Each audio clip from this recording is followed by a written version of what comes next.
అన్నా ఇదో ఫిష్ ఇవ్వా. అన్నా అదొక్కటే బతకడం కష్టం అన్నా. నేను ఒక్కనే అన్నా, బతుకుతాలేను.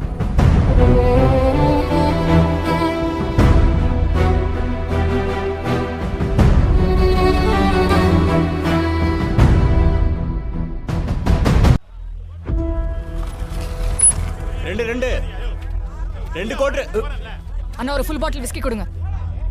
இங்க பாருடா, பொம்பளை புள்ள சரக்கு வாங்க வந்திருக்கு. வந்தா உனக்கு என்ன? హైదరాబాద్ లో అంత పెద్ద ఇండస్ట్రీ ఉంచుకుని ఇక్కడికి ఎందుకు వచ్చావు? నా కథలన్నీ గుండెలు పిండేసే కథలు సార్. అవి తెలుగులో తట్టుకోలు. ఏం చదువుకున్నావు బాబు? జీవితాన్ని అంటే చదువు అబ్బలేదు అని చెప్తున్నాడు ఆంటీ. ఈవిడేంటన్నా తెల్లారే మొదలు పెట్టేసింది.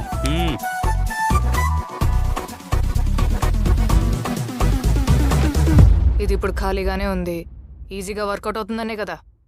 మీలో ఏదో కొంచెం మార్పు వస్తుందని. నువ్వేమరా నన్ను మార్చడానికి?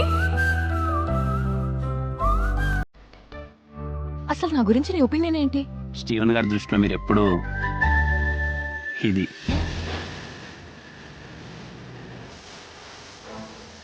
జీవితంలో ఎలాంటి అవసరం వచ్చినా దీన్ని ఎప్పుడు వదులుకోలేదు.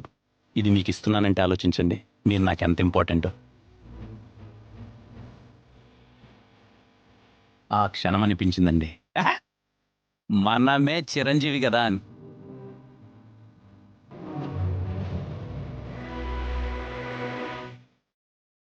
ఈ రోజు నుంచి మీరు నా దేవత, నేను మీ బానిస.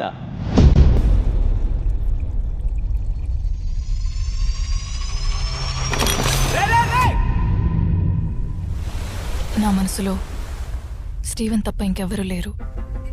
నాకెందుకు అబద్ధం చెప్పారు?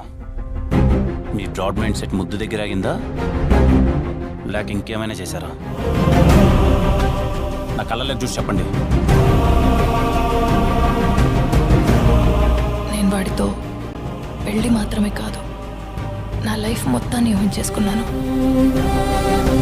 ప్రతి ప్రేమ కథ ఒకేలా ఉంటే చరిత్రకు కూడా నచ్చదండి.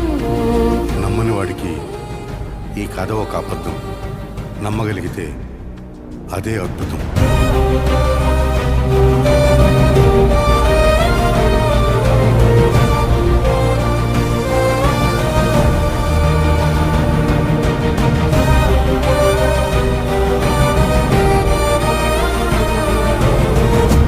స్టీవెన్, అది ఊహించుకుంటుంటది, తల పట్టేసినట్టుంది. స్టీవెన్